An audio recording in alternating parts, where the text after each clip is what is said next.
volta com o podcast, videocast aqui do CF3, que a gente rouba um personagem importante do evento para estar falando aqui exclusivamente com a gente. E agora eu tenho o Ibirá, que é maravilhoso, da Descoloniza Filmes, que é uma distribuidora que está distribuindo filmes incríveis, mas também eu queria que você falasse, Ibirá, porque quando a gente fala de distribuidora, também tem muito sobre o olhar. As distribuidoras têm um perfil, vou chamar assim. Eu queria entender qual é o olhar da Descoloniza, como é que você olha para os filmes, como é que você vê que aquilo é potencial, porque a gente que é artista, a gente ama muitas coisas, mas às vezes a gente entende que isso não traz retorno financeiro, né? E como é esse nível de risco que você aposta nos projetos? Fala da Descoloniza. Vamos nessa. Bom, primeiro, obrigado pelo convite. A Descoloniza, ela nasce com a ideia de trazer justamente um olhar de curadoria específico. Isso, quando a Descoloniza nasce, que foi em 2017, isso não era ainda muito comum. As distribuidoras independentes, de cinema independente, elas eram isso, distribuidoras de cinema independente. Isso por si só já é um recorte curatorial. Isso delimita num lugar e deixa claro para o público qual é a nossa busca. Quando eu fundo a Descoloniza, eu queria trazer, dentro desse olhar do cinema independente, um recorte mais específico, mais claro, para as pessoas que, ao buscar o nosso catálogo ou acompanhar os nossos lançamentos, soubessem mais ou menos ali qual era o tipo de filmes que a gente estava lançando. Junto da Descoloniza nasceram também, na mesma época, algumas outras distribuidoras que também começaram a trazer alguns tipos de recorte também com essa ideia. E hoje em dia nasceram, mais recentemente, algumas outras também com isso. Por quê? Primeiro, voltando nesse momento em que a Descoloniza nasce, a gente vinha com um crescimento de filmes, de volumes de filmes sendo feitos, com a necessidade de serem lançados. E justamente em 2017 a gente tinha ali eu não vou lembrar os números exatos, mas cerca de 100 filmes sendo lançados. Hoje a gente está com 200 filmes sendo lançados. 100 filmes já é um volume grande para um momento ali, naquele momento histórico ali, em que tinha poucas distribuidoras. Essas poucas distribuidoras não podiam absorver todos esses 100 filmes. Então era meio que era uma necessidade realmente ali de que precisamos de novas distribuidoras. Então eu cheguei e falei assim, beleza, eu vou tentar ter essa pretensão de suprir essa demanda, mas eu vou querer ter esse olhar. Então a Descoloniza, claro que no nome parece deixar claro qual que é o recorte curatorial, não só parece, como de fato, assim, estou trazendo um recorte curatorial decolonial para o meu catálogo. Mas decolonial é um guarda-chuva grande de possibilidades, de narrativas, e não só de narrativas, mas de regionalidades, e de grupos sociais que estão contando as histórias, e é exatamente isso que eu comecei a buscar. Num primeiro momento, naquele primeiro começo ali da Descoloniza, eu tinha uma prioridade, que era ter um catálogo equilibrado na questão de gêneros, em primeiro momento. Então, forcei a vinda para o nosso catálogo de filmes dirigidos por mulheres, justamente porque a gente tem ainda hoje uma grande maioria de filmes sendo dirigidos por homens, então eu queria equilibrar isso. E aí, pouco a pouco, eu fui trazendo o equilíbrio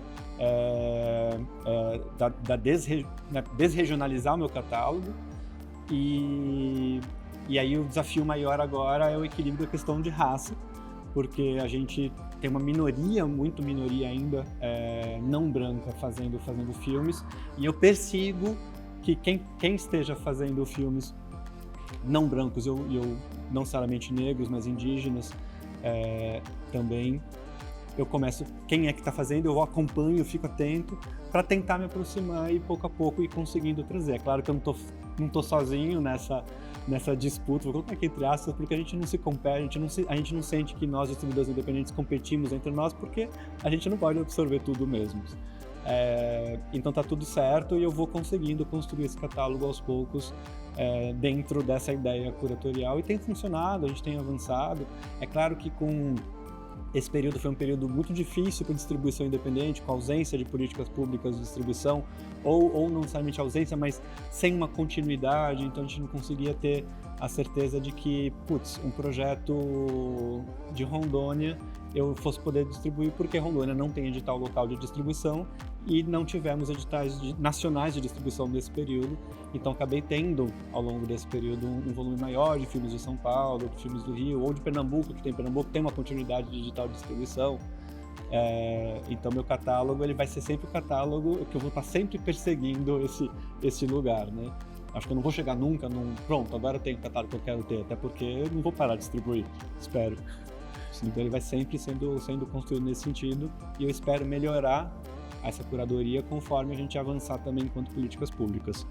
Mas você consegue ser analítico e pragmático na hora da seleção? Ou você se apaixona? Porque a gente, como disse um amigo meu, falou, nosso coração é muito vagabundo, a gente se apaixona por muito facilmente. Risadas nervosas aqui. Claro que com certeza tem a camada da paixão e da utopia, que eu sempre falo isso, que eu sou utópico e eu não teria paixão também porque sequer minha formação, eu não venho do cinema, não venho do audiovisual, eu poderia estar com um emprego fixo de carreira, com um salário bom ali, sustentando a minha vida, se eu continuasse seguindo como geógrafo, que é a minha formação, e de repente virei distribuidor que tem essas incertezas e essas inseguranças no cinema independente. É muito difícil não existir a paixão que segura a gente em algum lugar, e a utopia, eu gosto de usar o termo utopia também. Mas é lógico que eu preciso ter um pé no chão e preciso ter um olhar analítico, de ter uma segurança de que eu vou poder trabalhar aquele filme. E isso amadureci também ao longo. No início, talvez eu fosse menos analítico e fui trazendo mais filmes, só que de repente no processo a gente vai percebendo que tem coisas que a gente não consegue trabalhar, por mais que a gente queira. Mas infelizmente tem coisas, tem determinados tipos de filmes, determinados tipos de narrativas que a gente não consegue, ou porque não vai conseguir viabilizar financeiramente o lançamento, ou porque a gente vai ter dificuldade de chegar no público mesmo. Sim.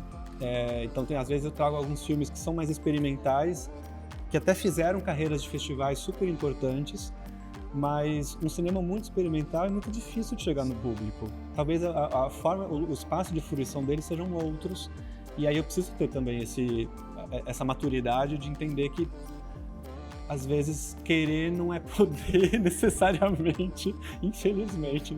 É um soco na cara e a gente começa a ser um pouco mais criterioso realmente na seleção. E aí é isso. Hoje que a gente está com 200 filmes sendo lançados, significa um volume maior de filmes produzidos, porque muitos produzidos não são lançados.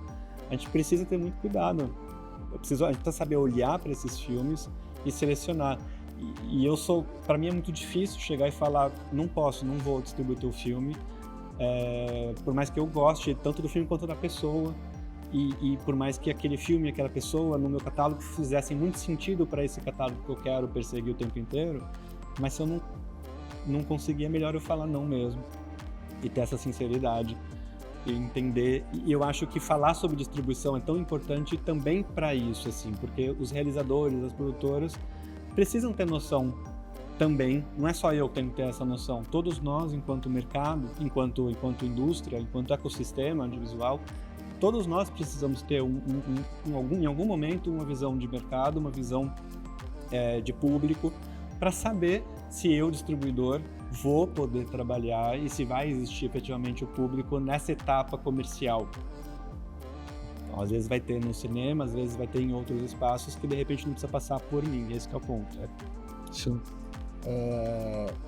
E agora, como lançar um filme dentro dos formatos que a gente considera, vou dizer, padrão?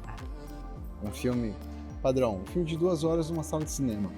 Como fazer isso com tanta concorrência nas salas de cinema? Os nossos cinemas são invadidos pelo cinema do mundo, né?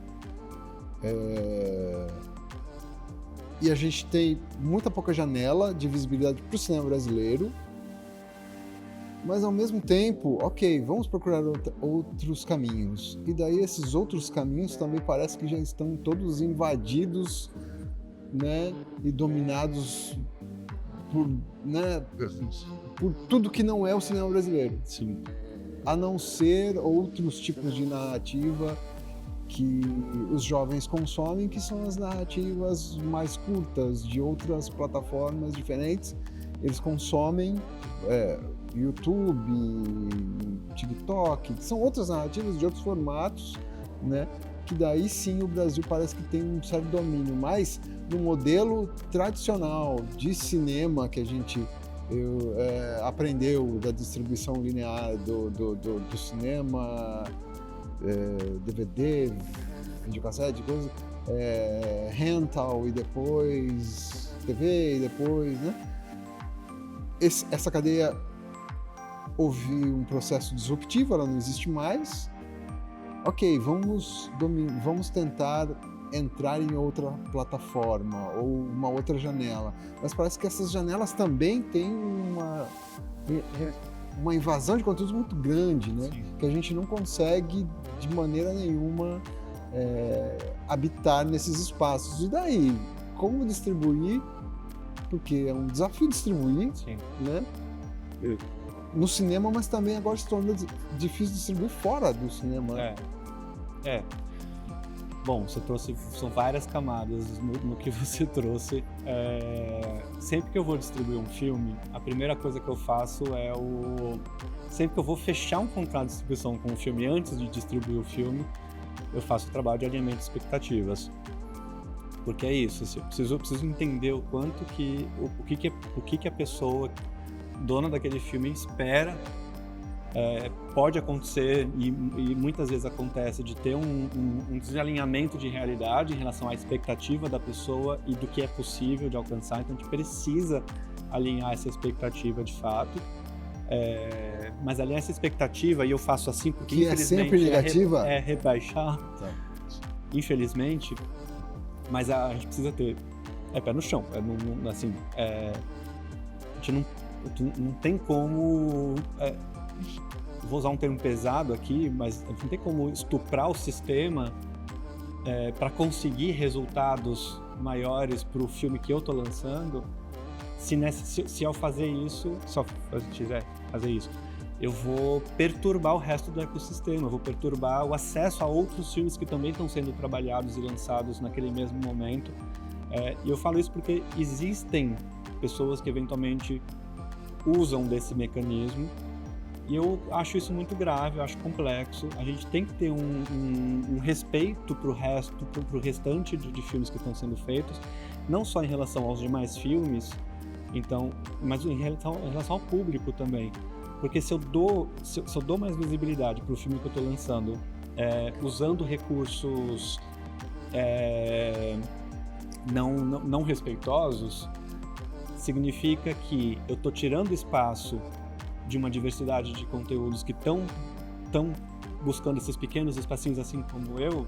Então o público fica com menos oferta de possibilidade de escolha e às vezes pode ser que o público sequer assista tudo que está sendo divulgado naquele momento, mas pelo menos a gente garantir que todos tenham esse seu pequeno espaço.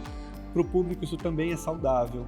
O público jamais vai consumir tudo mesmo. Assim, eu não digo público, uma pessoa individualmente não vai ter como consumir tudo que está sendo lançado, de fato. Não vai.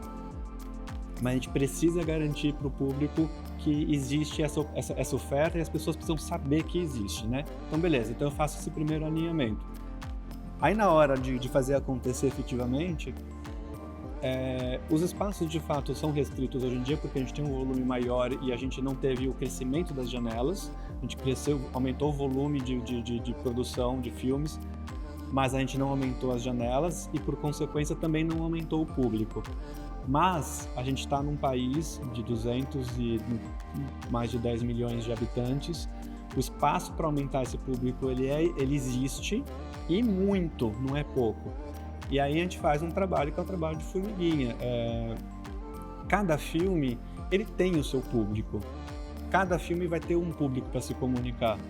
Aí a gente tem que ter a inteligência de saber ativar esses públicos específicos de cada filme, Provavelmente, com frequência, eu não vou conseguir fazer esses públicos assistirem necessariamente nas janelas tradicionais, que vai ser a sala de cinema, que vai ser o streaming, que vai ser o canal de televisão. Pode ser que não, mas eu vou fazer o possível para chegar por outras formas, com outros caminhos e criar uma agenda para isso. Então, pode ter um filme que eu lance em julho agora, mas não significa que toda a mobilização e todo o público possível para ele vai chegar em julho. Isso pode se estender ao longo de meses ou anos, na verdade. Eu só não posso esquecer que aquele filme está no meu catálogo, eu não posso esquecer das efemérides que existem ao longo do ano, que às vezes puxam o tema daquele filme e eu posso trabalhar em determinados espaços, aquele tema com aquele filme com públicos específicos, e pouco a pouco a gente não só ganha espaço e ganha público, mas pouco a pouco a gente vai conseguindo fazer com que o filme se consolide com o seu lastro. Se eu conseguir fazer ele chegar no streaming e eu faço essas inserções em espaços alternativos com públicos específicos focados no filme, esses públicos podem também, ao longo do tempo, voltar a acessar o filme na plataforma e comunicar e no boca a boca também, e aí o filme vai se sustentando no seu lastro e ele vai existindo. Ele garante um outro termo que para mim é um termo muito caro, que eu uso sempre, que é o filme cumprir a função social dele. Que é o quê? É ser visto, ser discutido, ser ampliado. Ele é uma manifestação cultural criada por alguém. Ele tem códigos, tem mitos, tem símbolos que estão transmitidos lá, mas se ele zera e não chega em ninguém, ele não cumpriu a função social dele. O chegar e ser ampliado, cumpriu. Só que a gente precisa garantir que isso vá acontecendo no melhor possível, né? E a gente consegue. É difícil, claro que é, os números são pequenininhos. A gente precisa só ficar feliz que pelo menos a gente vai conseguindo, vai sustentando, vai alimentando, vai fazendo isso crescer e não cair no esquecimento, né? Você está transitando por muitos mercados, e aí como que você está enxergando? Porque agora também se tem uma oferta muito grande de projetos, né? Sim. Ou de ideias, ou de sinopses, ou de... né? Sim. Muita oferta, né? Que também a gente não consegue produzir, escoar esse anseio por, né, ter os projetos, ter a visibilidade dos projetos, né? Como que você está enxergando isso? Eu acho saudável que a gente tenha cada vez mais pessoas pensando, tendo suas ideias e querendo contar suas histórias. Realmente acho saudável, eu acho que isso precisa acontecer de fato. Só que isso não pode acontecer sem que cada uma dessas pessoas tenham suas trocas, espaços de trocas, que consigam ser alimentados com referências.